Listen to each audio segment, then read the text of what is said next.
Vous savez, quand Jésus a fini de multiplier les pains, Jésus a dit aux disciples, ramassez tout ce qui reste. D'abord, il leur a donné abondamment. La Bible dit, tout le monde était rassasié, tout le monde était bien. Et puis après, il a dit, veillez à ce que rien ne se perde. Celui qui va avoir l'abondance divine ne gaspille pas. Il a une mentalité de donner beaucoup, mais il est strict sur la monnaie. Jésus prit les pains, rendit grâce et les distribua à ceux qui étaient assis. Il leur donna de même du poisson autant qu'ils en voulurent. Donc Jésus est très libéral. Mais lorsqu'il fut rassasié, il dit à ses disciples, ramassez les morceaux qui restent afin que rien ne se perde. Je m'en parlais avec ça. J'ai compris pourquoi il y a un niveau que je ne peux pas atteindre encore. Je ne suis pas regardant sur ce qui reste. Jésus a structuré le reste. J'ai une fille spirituelle, elle prospère. Et Dieu m'a dit, tu sais pourquoi ta fille a prospéré? S'il y a de l'argent que tu vas lui rendre, elle va toujours t'exiger, même si c'est 1000 francs. Elle ne sous-estime pas 1000 francs. Regardez, Jésus dit, la volonté de mon Père, c'est que je ne perde rien de ce qu'il m'a donné. Ceux qui vont devenir riches pour Dieu, l'abondance de Dieu, ne pas perdre les hommes que Dieu te donne, ne pas perdre les ressources que Dieu te donne.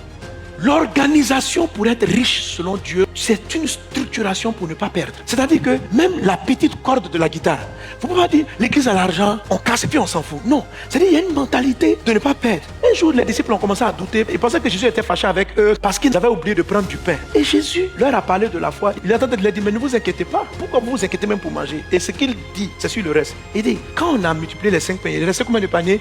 Ils disent 12. Quand on a fait pour les 7000 hommes, il restait combien de paniers? Ils disent 7. Il dit, ne comprenez-vous pas? Jésus insistait sur le reste qui a été géré, la gestion de ce dont tu n'as pas besoin. Si tu es organisé pour maltraiter ce dont tu n'as pas besoin, Dieu ne va pas te donner l'abondance. Parce que tu perds. Ce n'est pas parce que tout le monde doit manger pour être rassasié que quand on a fini de manger, on jette le pain. Dieu ne veut pas ça. Tu as une mauvaise gestion de tes vieux habits. C'est pourquoi il ne t'en donne pas plus. Tu as une mauvaise gestion de la monnaie qui reste dans ta maison. Ce n'est pas rangé quelque part, ce n'est pas respecté. Ça peut se perdre. Non, là je me prêche à moi-même. Que rien ne se perde. Rien. Regardez, quand vous voyez les milliardaires, ils comptent même les aiguilles. Quand ils ouvrent une succursale, ils demandent où est parti chaque point. C'est ce que Dieu regarde, puis Dieu les rend riches. Parce qu'ils ne vont pas perdre ce qu'il leur a donné. Les gens qui ne vont pas devenir riches, ils disent, oh, Dieu m'a tellement donné, oh. Je dis, hein, je ne multiplie plus. Tu vas rester à ce niveau. Donc, quelqu'un à qui Dieu va donner beaucoup, Dieu dit, l'homme n'était pas formé pour cultiver. Il dit ceci, je veux te mettre dans le jardin pour cultiver et garder. Cultiver et garder. Cultiver et garder. Développer et protéger. Développer, maintenir. Développer, ne pas perdre. Développer, ne pas perdre. Développer, ne pas perdre. Cultiver, garder. Cultiver, garder. Toi, tu sais cultiver, tu ne sais pas garder. Dieu va donner plus à un pasteur. Il va rentrer dans l'abondance des âmes. Parce qu'il sait les entretenir et les protéger. Les entretenir et ne pas les perdre. Les entretenir et ne pas les perdre.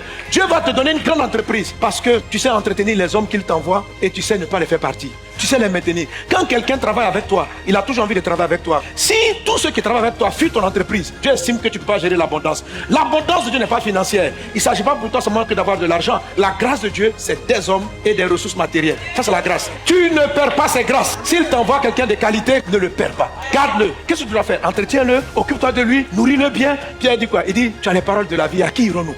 Fais en sorte que les gens savent que rester en contact avec toi, là, ça leur donne la vie. Tu ne perdras pas ce que Dieu t'a donné. Tu sais pourquoi tu es pauvre?